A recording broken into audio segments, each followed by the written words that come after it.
না মানে এখন দেখবে শীতকালও নয় আবার বর্ষাকালও নয়, বাট বর্ষা বর্ষা আবহাওয়া আছে আবার শীতকালও আছে। যাই হোক, একটা সেই পাহাড়ি এলাকার মতো একটা ফিল হচ্ছে, ঠিক আছে। হ্যালো সবাইকে, আমি রাজীব। তো সেদিন আমি একটু বাজারের দিকে গেছিলাম, গিয়ে একটা কফির পুরো ডাব্বা কিনে নিয়ে চলে আসি, কারণ ঠান্ডার সময় কফি খাওয়াটা না খুব দরকার পড়ে যায়। যাই হোক, তারপর কিছু কাজ ছিল সাইবার ক্যাফেতে, আর এখানে ব্যাগ ভর্তি করে অনেক বাজার নিয়ে আর কিছু আমার দরকারি জিনিসপত্র নিয়ে চলে আসি বাড়ি। সেদিন ঘর গুছানো হচ্ছিল আমার, সেই দেখিয়েছিলাম না অনেকদিন আগে, এটা অনেকদিন আগেরই ভিডিও, আজকে ভয়েস ওভারটা দিচ্ছি আর কি। যাই হোক, এই জায়গাটা সুন্দর করে সাজানো হয়েছিল, বাট আমার দেখানো হয়নি, এতটা ব্যস্ত ছিলাম সেদিন। এখানে দেখো মেঘলা আকাশ, আর আমি চলে এসেছি ম্যাডামদের বাড়ির কাছে, কারণ একটু বেরোবো, কিছু শুট করার আছে, একটু কিছু কাজ আছে আর কি। যাই হোক, তো বেরোনোর আগে আমি একটু ক্লিপ নিয়েছিলাম আমার নিজের।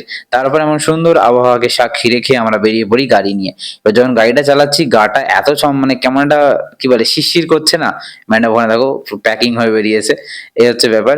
একটু ঠান্ডা ঠান্ডা আবহাওয়া লাগছে সত্যি, সেই পাহাড়ি এলাকায় গাড়ি চালাচ্ছি মনে হচ্ছে। আমি কখনো পাহাড়ি এলাকায় যাইনি, বাট হ্যাঁ ভ্লগ দেখেছি অনেক। তো সেই দেখে মনে হয় তারা যেভাবে বলে না, অমন টাইপেরই ফিল হচ্ছে হয়তো আমার।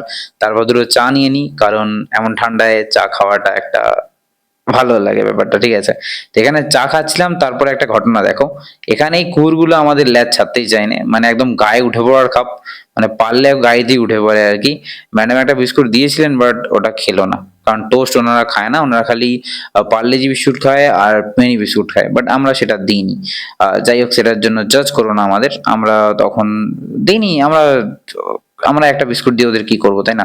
অনেক বিস্কুট দিতে হবে, অত আমাদের সময় ছিল না আপাতত। যাই হোক, আপাতত আমরা যাই, এটার জন্য কেউ আবার জাজ করতে যেও না প্লিজ, কারণ ঘরে অনেক কুকুর আছে আমাদের পাড়াতেও, যাদের আমরা রোজকার খাবার দিয়ে থাকি। তো এইসব নিয়ে জাজ করার কিছু নেই। তো এখন আমি যাচ্ছি হচ্ছে এমন সুন্দর একটা আবহাওয়াকে সাক্ষী রেখে আরো এগিয়ে। সামনেটা সত্যি একটা লাগছে, দেখো অকল্পনীয় লাগছে না ব্যাপারটা? সত্যি মনে হচ্ছে না কোনো একটা সিনারি দেখছি আমরা, ঠিক আছে। তো ব্যাপক লাগছে, ওই জন্য এই ক্লিপটা আমি একটুও কাটিনি।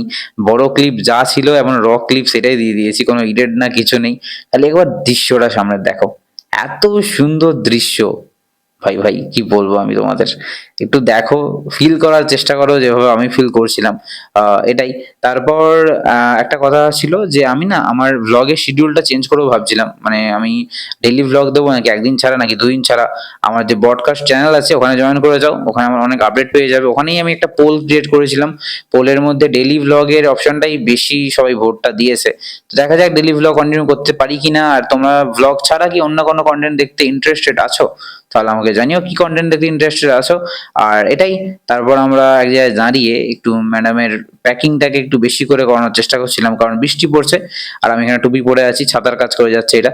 দেখো বৃষ্টিও পড়ছে আবার শীতকালে, ঠিক আছে। তারপর চলে আসছি এসএসসি ফুলেশ্বর ব্রাঞ্চে, যার ভিডিও তোমরা অলরেডি দেখে নিয়েছো। আর এই লোকেশনটা হচ্ছে ফুলেশ্বর স্টেশন থেকে মাত্র 2-3 মিনিটের হাঁটা পথ আর কি।